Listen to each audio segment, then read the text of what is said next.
Hey, good evening, everybody. Thanks so much for being here late with us. I'm Galen Etlin. Let's start off with some good news here. Downtown Beaverton is seeing a resurgence of dining and drinking options. The latest establishment to expand there is Loyal Legion. The beer hall opened today in an historic building in the downtown district, and Art Edwards takes us there. The Loyal Legion is easy to spot. It's at the corner of Southwest Watson and Southwest Farmington Road in Beaverton. In 1930, it was the home of the Bank of Beaverton. Most recently, it was an Arthur Murray dance studio. The beer hall is the first satellite location of the Loyal Legion in southeast Portland. It'll stick with what's made the original location popular.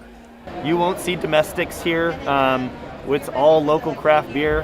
We focus on local whiskey, even though we have a bunch of other liquors and a bunch of other whiskeys from around the world. It's important for us to really showcase the locality of things here. Loyal Legion is the latest addition to a downtown area that is experiencing a revitalization. Ex Novo Brewing was the first brewery to move into the area when it opened in 2019. Several restaurants followed. This area is it's exploding, you know? I mean, we've all seen it. The city of Beaverton shut down a stretch of Southwest First Street east of Watson for outdoor seating. It's available for customers of any nearby restaurant. People taking advantage of what they're finding in downtown Beaverton are excited. I do like what I see. I think it's awesome. I think what Beaverton community is basically pulling people together right now. Beaverton is just amazing. The amount of restaurants that we have in a small proximity of each other is fantastic. The fact that they actually closed down those streets right over a block and we can sit outside and we can commute out there, it's just amazing. So it's the place to be right now. And it's likely more establishments will open here in the near future. Art Edwards, KGW News. And lots more news to get here tonight. Portland's gun violence has another new case, and police are looking for the people who shot at them tonight in a local neighborhood. Portland police say this all started with an attempted traffic stop of a wanted person near Southeast 92nd and Halsey. After police used spike strips to help stop them, two people ran away from the car and fired a shot that hit a police vehicle. Officers then locked down the neighborhood for hours. That perimeter was 102nd to 108th Avenue between Gleason and Halsey. Officers finished the sweep around 9 and did not find the people involved. If you see someone who looks like they're hiding nearby or is acting suspiciously, you are asked to call Portland Police. A Multnomah County Sheriff's deputy is alive tonight, nearly crushed between cars by someone trying to get away in Troutdale. Deputies spotted two people passed out in a car at a Motel 6 this afternoon with drugs in plain view. A deputy tapped on the glass to wake up the driver, 25-year-old Brandon James Antonio Lopez. Now, he woke up and put the car into reverse and started to turn.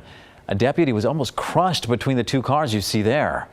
They say Lopez smashed into the squad car while trying to escape, but eventually gave up trying to get away. Deputies recovered a handgun and stolen catalytic converter. It looks like workers for Kaiser Permanente will no longer have to strike next week. The union has a tentative agreement tonight. The Oregon Federation of Nurses and Health Professionals announced that today. The agreement includes wage increases, racial justice language, and language to address staffing issues.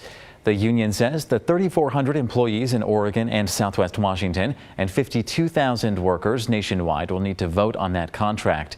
That's expected to begin in the coming days after information sessions for those workers. And while the rain is gone for much of the region today, landslides and flooding are still some big risks to consider. Oregon State Parks tweeted that Ecola State Park will likely be closed next week after heavy rain caused a sinkhole beneath the road. A little south from there, ODOT warned drivers to avoid Highway 138 West because of a rock slide and cleanup.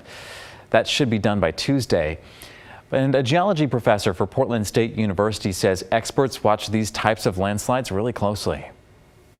Everything is saturated. This is the time of the year all the way through until April, May. Are the times when we get most of the landslides. Primarily in the Coast Range and in the Cascades and in the Gorge, but then also any steep slopes that we have. And in Portland, we have a lot of steep slopes. That professor is especially concerned for homeowners around landslide-prone areas. He says landslides are not covered by homeowners insurance. He also advises people to go outside when it's raining to check that things like your gutters are working properly. Well, through these weather challenges, state and federal officials warn you to stay away from flooded areas.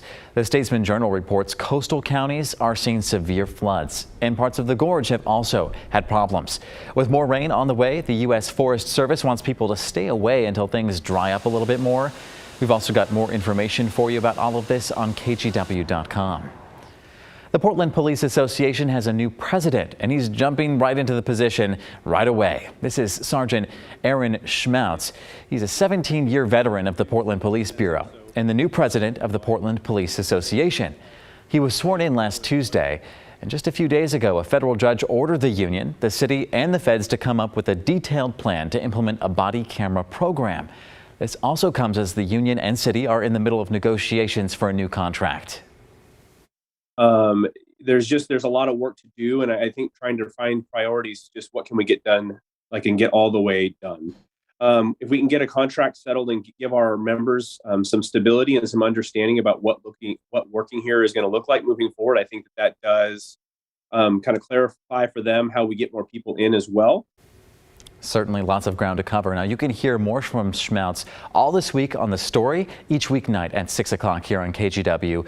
We'll also dive deeper into the issue of community distrust for Portland police.